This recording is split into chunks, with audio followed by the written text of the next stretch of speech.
Hello, folks. How are you? Welcome to a Chat Zone special.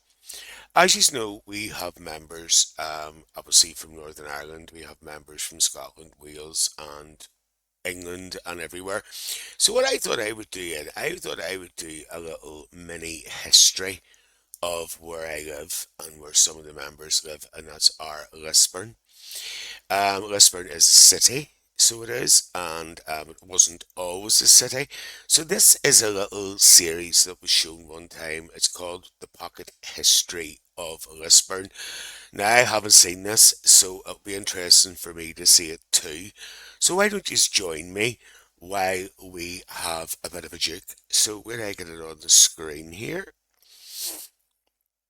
So what do we see? There's the wee box, and I shall start it up, and let's see the pocket history of Lisburn. I hope you enjoy this.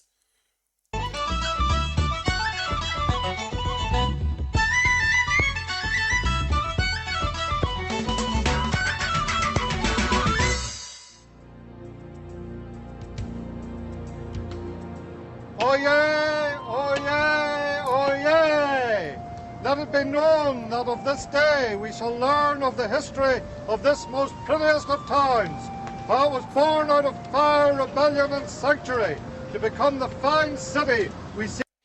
Just to let you know, folks, that building behind that man there is the Irish Linen Museum. It's actually has a little shop and all in it, and it tells you the history of the linen industry in Lisburn as well. It's a very interesting museum, and it's free, absolutely free. Before us this very With that day. description, we could only be in the heart of the Lagan Valley. Yes, we're in busy, bustling, prosperous Lisburn.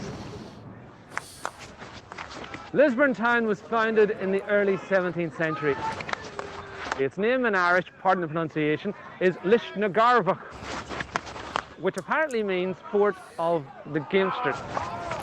One of the local very successful sporting teams still bears the original name of the town.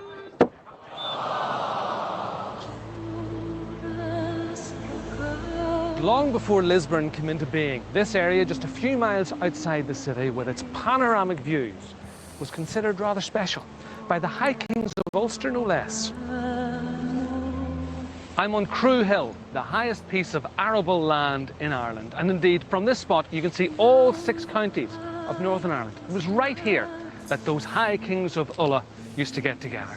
Ireland's equivalent, I suppose, of Camelot and the Knights of the Round Table. From the ancient kings through to Jacobean times, the town prospered, but with a history as dynamic and turbulent as any on these shores. Cue the music. By the early 1600s, Lisburn was a thriving metropolis with a total of all of 52 tenements. But even such a small number of dwellings was enough to form the basic town plan, which is still very much in existence today. The lord of this manor was one Sir Fulk Conway. Now, the king granted land to those barons who proved they could defend it, and he was rewarded for his pains with 50,000 acres in South Antrim, including the townland of Lisnagarvey in the parish of Blairs. He built his castle, of course, more of a manor house, if truth be told, but he called it his castle. Nothing remains of the castle, but the market is still going strong. Okay, folks, man's just about to talk to us about the market. That is actually Lisburn Square in Lisburn. It was developed not actually that long ago. There's a hotel in there now as well. Witherspoon's pub used to be there, but it was taken over by a guy called the Lark now, who own the Haslam Hotel. That market is there every Tuesday. Now, it starts early in the morning. It usually finishes about 2 in the afternoon. You find in Lisburn, a lot of people go into we call it town. Obviously, it's a city now, but a lot of people go into the town early in the morning and get home again. And you'll find sometimes Lisburn in the afternoon quietens down. It's really, really strange, but that's my personal opinion, But I find after about 2 to 3 o'clock in the afternoon, it quietens down, So let's carry on. In fact, there's been a market each and every Tuesday for years, since 1628 to be precise. 1628? Original stock. Do you have that in a medium? Oh. How much for your fine turnip, sir? 3 tuckets, sir. I'll give you 2. Deal done. Great. Thank you. But these were tough times. By 1641, the natives were restless. They felt that the English settlers who'd been invited over here by Sir Fulks had outstayed their welcome, and what followed was a bloody and ruthless battle right across Ulster, but particularly here in Lisnagarve, which had stayed loyal to the crown.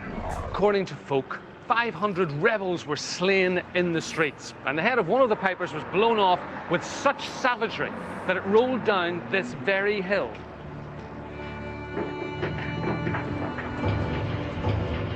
And since then, this laneway has been called Piper's Hill. Ouch. Now, you see Piper's Hill there? See that hill? I get stuck up it one day on my scooter.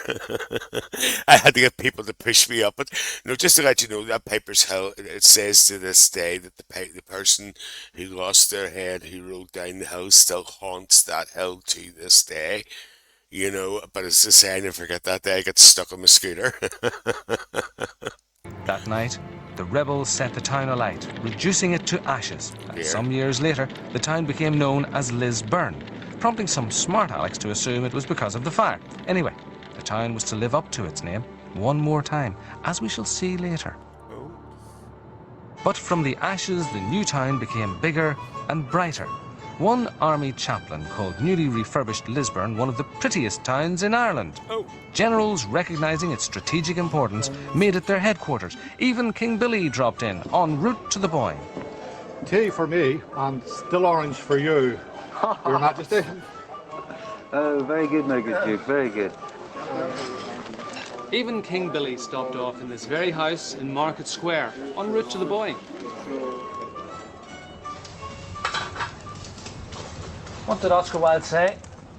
Once is misfortune, twice it's just carelessness. Well, Lisburn really did live up to its name. The first fire deliberate, the second one a tragic accident and a very careless one. Second one? I thought there was only one. Is there another one? Lisburn's equivalent of Pudding Lane happened in 1707, when a wee woman was throwing the ashes from her fire out through the window, as you did. Ashes landed on a pile of rubbish, wind caught the sparks, half an hour later, the whole town's up in flames. Dear. And after two major fires, perhaps it's no wonder that the headquarters for the Northern Ireland Fire Service are based here in the town. That's right. The castle didn't survive the fire, nor did the cathedral or any other churches. But a small piece of wall on the gateway to the castle courtyard did. So believe it or not, this is a very rare surviving part of the old town.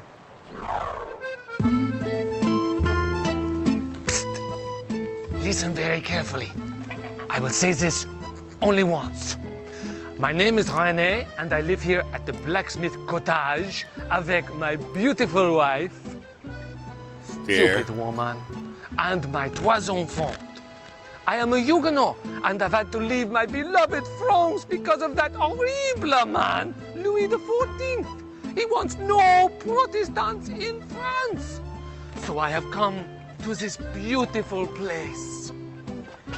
Good call, Rennie Bullmore. And those Catholics and Protestants get along so well here. But strangely enough, those Huguenots who came to Lisburn got all the credit for bringing the linen industry, even though it was developing before they arrived with their fancy skills. Still, they gave Lisburn prestige, and soon its beautiful damask linens found their way onto the tables of kings and nobility of Europe. Did you know there was a hanging here in Market Square? No. Henry Munro, linen draper and leader of the United Irishmen at the Battle of Balnahinch, was captured, tried and hanged here in full view of his own house and shop. Named and shamed, his head was stuck on a pike and left here to rot for months afterwards to serve as a warning to others to steer well clear of political agitation. He was hung and his head was put on a pipe and left to rot. That's desperate, only in Lisburn. Oh, I never knew that. I really didn't know that. I suppose it was kind of the Asbo of its day, but a bit more severe. Here's a disturbing tale I found in the newsletter in the issue dated Tuesday, 27th of August, 1822. About 7 o'clock on the evening, a lad of 16 tied John Young, a very fine boy of about 6 years old, to a cow's tail. The animal, terrified by the unusual weight appended to her tail, took flight. and rushed through the turnpike on the Hillsborough Road. By the time help had arrived, the poor child, confused and mangled by percussion. Just to let you know, folks, sorry to interrupt the story there. That's actually the cathedral in Lisburn. It's Church of Ireland Church. It's very, very beautiful. And the actual graveyard itself is very, very interesting. You know, for the graves and stuff to read. Had expired. It's a terrible story, Linda, isn't it? It's really awful. Yes, it is. And the poor mother saw the lifeless corpse of her son being dragged behind the tail of a cow when she came back from Belfast. She never recovered, hence she wanted the words "assassinated" to be written on the gravestone. He will always be remembered by the people of Lisburn, and he's buried in the grounds of this beautiful cathedral. Terrible. Shame. And whilst we're here, we have to mention the Quakers and also Richard Wallace. The Quakers, or Friends as they're known, did much to help the poor and the sick throughout Ireland, particularly during the famine. And nowhere was their presence felt more than here in Lisburn. In the late 18th century, they set up a school to instruct young lads and maidens in whatsoever things were civil and useful in creation. And today, Friends School is still going strong, as too is Wallace High School. And those two school folks in Lisburn are grammar schools, so they are grammar schools. Founded in 1880 by Richard Wallace, whose huge wealth and generosity have given so much to the town. Whilst living in Paris during its brutal siege in the Franco-Prussian War of 1870, Wallace was famed for his philanthropy and later gave many fountains, still known in Paris as Les Wallaces, declaring that never again should the poor die of thirst. And he brought 5 of those fountains to Lisburn, of which this is one of 2 surviving. That's right. A very cultured chap, our Mr. Wallace. His art collection, the world-famous Wallace Collection in London, is worth millions, and it includes the Laughing Cavalier. Although, I like this version a bit better than the original. What do you think? And that takes us up to today's modern, thriving, vibrant Lisburn. It became a city in 2002, and it's going from strength to strength. So there you have it. And where he is, folks, that's the Civic Centre in Lisburn. There's a lot of stuff goes on in there. It's beside the River Lagan. You can get married there. There's other activities happening in it as well. Sure, it's like a tour guide here. That's your pocket history of Lisburn.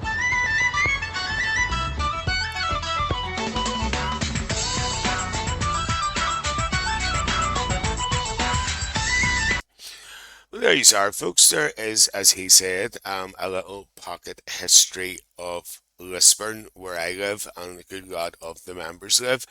It's only a very small section, and I hope you did enjoy it. There's a lot more to Lisburn than that. You've got more about the linen industry. You've got Hildon Mill. There's more about the industry which surrounds the Lagan. And there's loads more. You can go into Hillsborough and talk about Hillsborough Castle and the Royal Connection. There's so much more. I could just hear our Carrie Ferguson when she sees this, because she loves this. You know, our Carrie loves her history. She's my local historian. Well, look, folks, I hope you really enjoyed that. It's just a small glimpse about where Lisburn came from and where it is today. If you're watching this on YouTube, folks, please give it the wee video a wee like for me, please. And if you're watching it in the group on Facebook, give it a wee thumbs up as well, and I hope you enjoy it. Once again, this is for the members to let you, maybe on the mainland as well, to see where Lisburn came from. It is only a small glimpse, as I say. Maybe one day me and our Carrie will do maybe more in-depth, more about Lisburn's history and stuff. So, like, I hope you really, really enjoyed it. And I will see you all very soon. See you later.